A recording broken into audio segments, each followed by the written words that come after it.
Chairman Idit, the communist leader, went on the run in central Java, telling people to defy the accusations against them by carrying on as usual. It was advice that would prove fatal for many. PKI members in President Sukarno's cabinet were arrested, and other senior leaders secretly executed. Sukarno was rapidly losing his grip on power. He appealed for calm, but was powerless to protect the Communist Party he had courted for so many years. After the 30s, when we heard about the rebels, we had very many books from Leninism, Marxism, and so on. My husband said that we must burn it.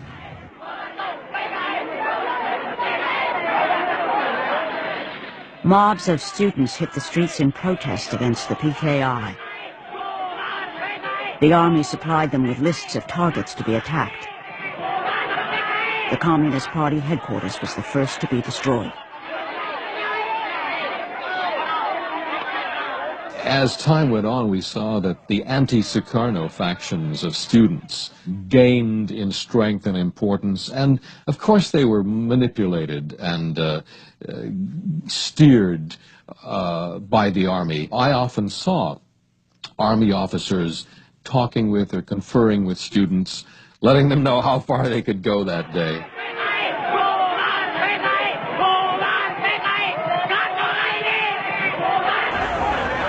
From far, I saw a fire and saw so many people crying, saying, exciting, and so on. And I said to my driver, "Oh, stop, said, you must, we should drive on." Dr. Sumiasi was coming home from work when she saw her house in flames. Did you ever go back to your house, or was that the last? Oh, no, not anymore to my house. It's already destroyed by the 2 or 3 trucks hired by group of Suharto. Dr. Sumiasi and her husband left their 3 children with relatives and fled.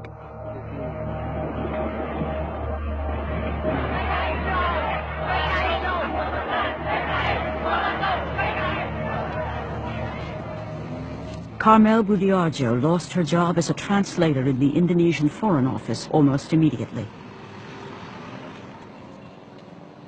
As suspected communists, Carmel and her husband were arrested by the military.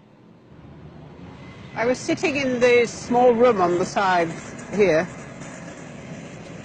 and the soldiers came in and they asked for me. But I was arrested in the front room.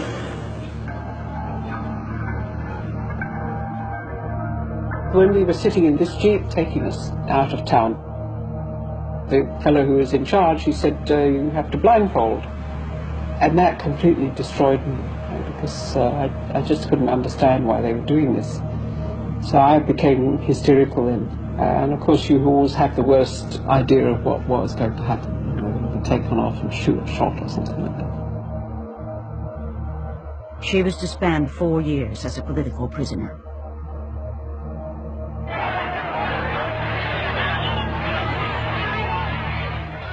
In the capital city, even people with the most tenuous links to the PKI are arrested en masse.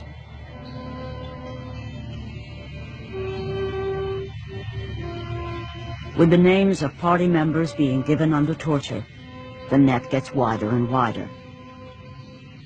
Dr. Sumiasi and her husband are caught on the run. When Suroso called me for an interrogation, and he is very, very cruel, he said, "Are you a member of the PDI? Oh no. Are you doctor of the CC? I am not a member. How can I be a doctor of that?" As the wife of a party member, she was threatened with electric shock torture when she would not cooperate. Oh, my heart beat it so hard, maybe that somebody can hear how hard it was. Then I blew him on his stomach. Hey, Pak Sanam, don't do it, Pak. Don't do it. Please don't do it. Well, why? I am electrophile. What's that? Electrophile. Electrophile, I can die when you give me. Oh, it's very, very low. Although it's low, how low it is, I can die. And when I am dead, my spirit will strangle you. With his balancing policy in ruins and under pressure from the military, President Sukarno appoints General Suharto as the new head of the army. I, President, Supreme Commander of the Armed Forces of the Republic of Indonesia, appoint Major General Suharto. I appoint him as Minister, Commander of the Army. Now in official control of the army, General Suharto plans the systematic destruction of the Communist Party. He immediately dispatches his para-commando troops to Central Java. Here they purge any army officers sympathetic to the PKI. The army then turns its attention to alleged communist sympathizers all over Indonesia. As long as there is still one communist in Indonesia, I think we still have a military operation against this one person. Well, Suharto gave the orders to clean up everything, to every commander who was under his organization. So this is what I did.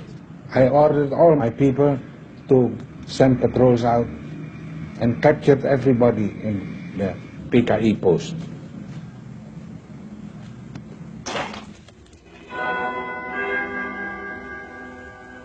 Captured PKI leaders at first stuck to their principles of keep your mouth shut, or you don't know anything, can't do anything, and don't understand anything. But the operations has found an efficient answer to these slogans by launching the drive of surrender, support the government, or die.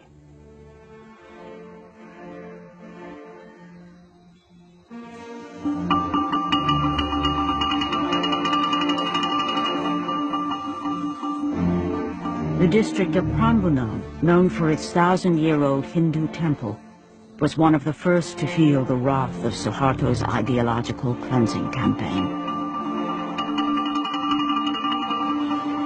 The army swept to Java, looking for communists, stirring people up, and they came upon many peasants, and the soldiers would say, you're PKI, you're a communist.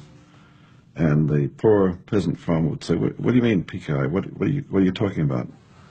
And the interrogation would go on, and the farmer might say, oh, you're talking about those guys who came around and offered us seed at cheap prices. Oh, yeah, sure. We signed up with them, but that doesn't mean I'm PKI. I wasn't a communist. Those are just fellows who helped me out when things were tough. And certainly they did kill communists. They also killed a lot of people who were probably not communists.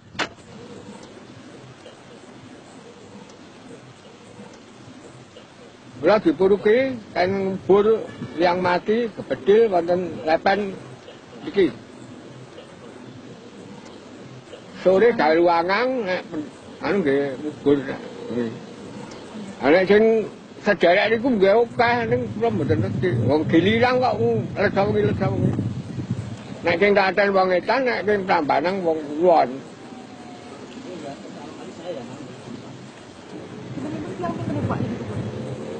Nek elingan kula nggih antane 800-an nggih. Pas.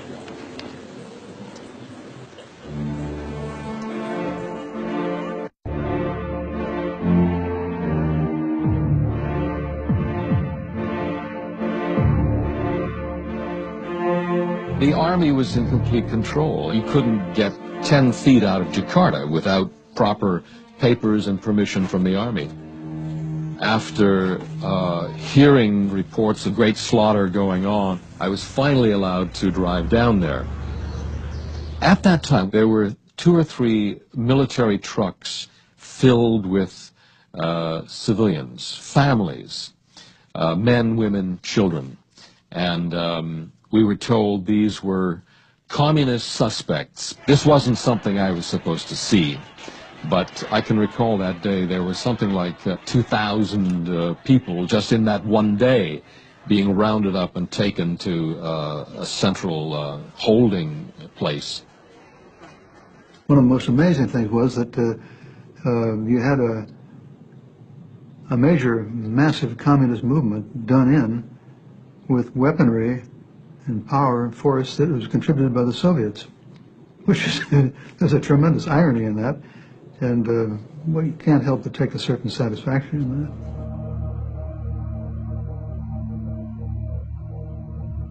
In Yogyakarta, Ibnu Santoro's name is given to the army. Jadi itu tepatnya adalah tanggal 10 November tahun 1965, ya. Kakak saya didatangi oleh 2 polisi militer, ya. Kemudian dijemput, kemudian dibawa untuk ke kantor polisi militer tadi itu. Terus kemudian pamit dengan istrinya sama anaknya dicium, terus kemudian sudah tenang aja, saya mau ada urusan sebentar dengan pihak yang berwenang. Gitu.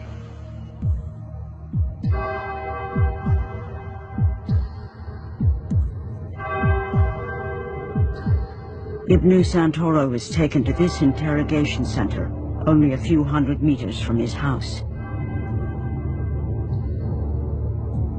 Here he is detained and tortured. Kalau ditahan di situ, kemudian tiap hari dia datang mengantar makanan, minuman, pakaian, juga rokok. Setelah itu, kemudian setelah berselang beberapa bulan, ya, itu kita mau ke sana, sudah dikatakan bahwa Ibnu Santoro sudah tidak ada di situ lagi.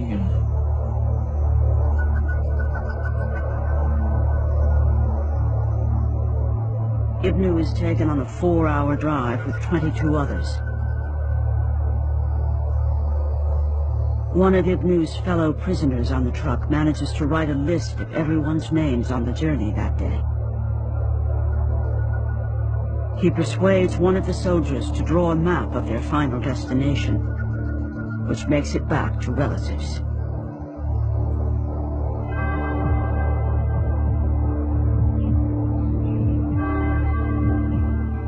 Ibnu is taken to a forest near the village of Kaliwiro, where a hole has been prepared. Here he is shot in the back of the head.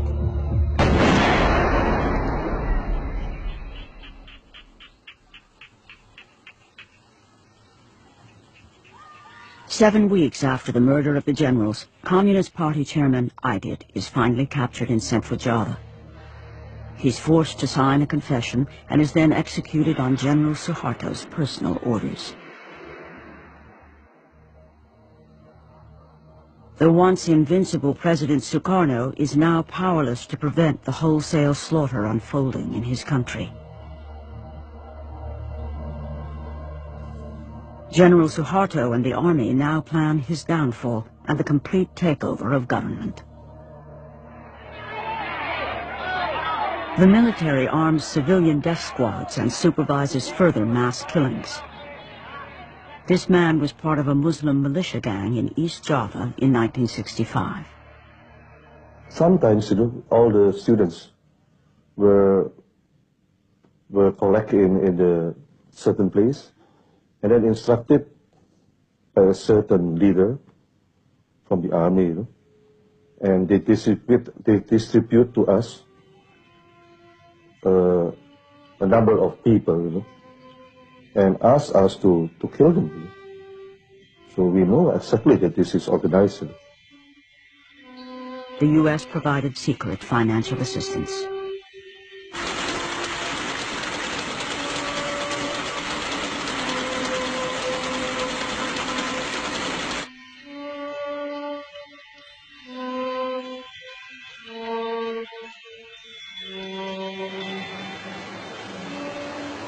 I saw many broken bodies and many pieces, torsos, legs, arms, floating in the canals. And this went on day after day, night after night. Hundreds of them.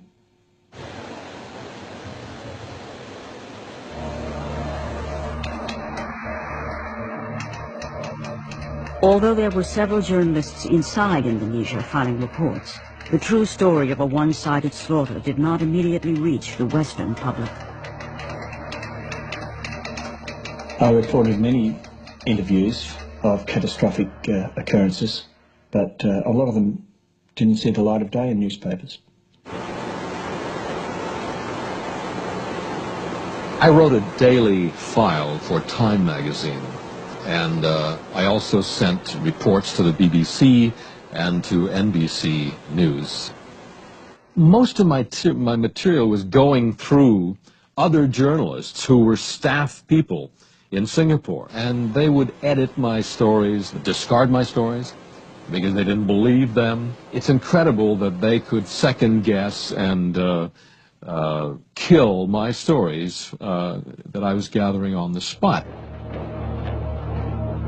In the mid-1960s, at the height of the Cold War in Southeast Asia, stories that might engender sympathy for communists were not welcome. In this context, most newspapers and broadcasters reported the Army's death squads as engaged in a civil war.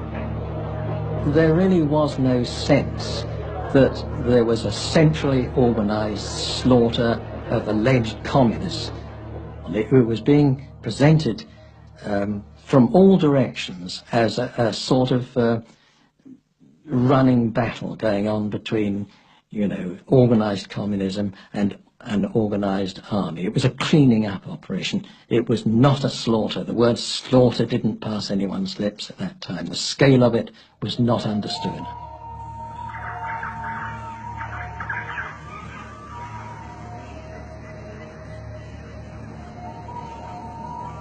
On the island of Bali, the Army laid the groundwork for communal butchery.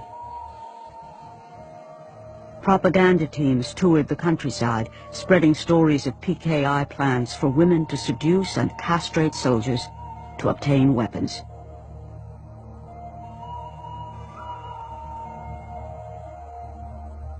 There was a deadly choice. You either took part in crushing the communists, or you were one of them. I was told by General Sawa, Eddie, that whereas his boys, as he put it, had to encourage and stimulate the killing in Java, the killing in Bali was so intense that they had to stop it. They had to put a stop to it. Di sini banyak sekali orang dipotong. Saya sendiri, saya nggak tahu, saya nggak sengaja bicara.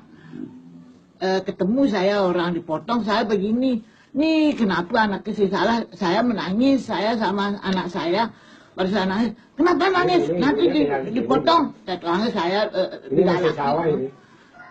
Kenapa nangis orang dipotong, ketagihan potong, ya boleh saya potong.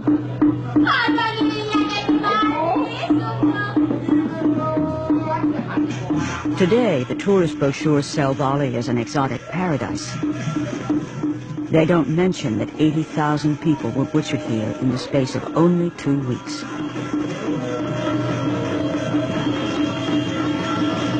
From the West point of view, the bloodbath had begun as an opportunity to see an end to Sukarno and the communists.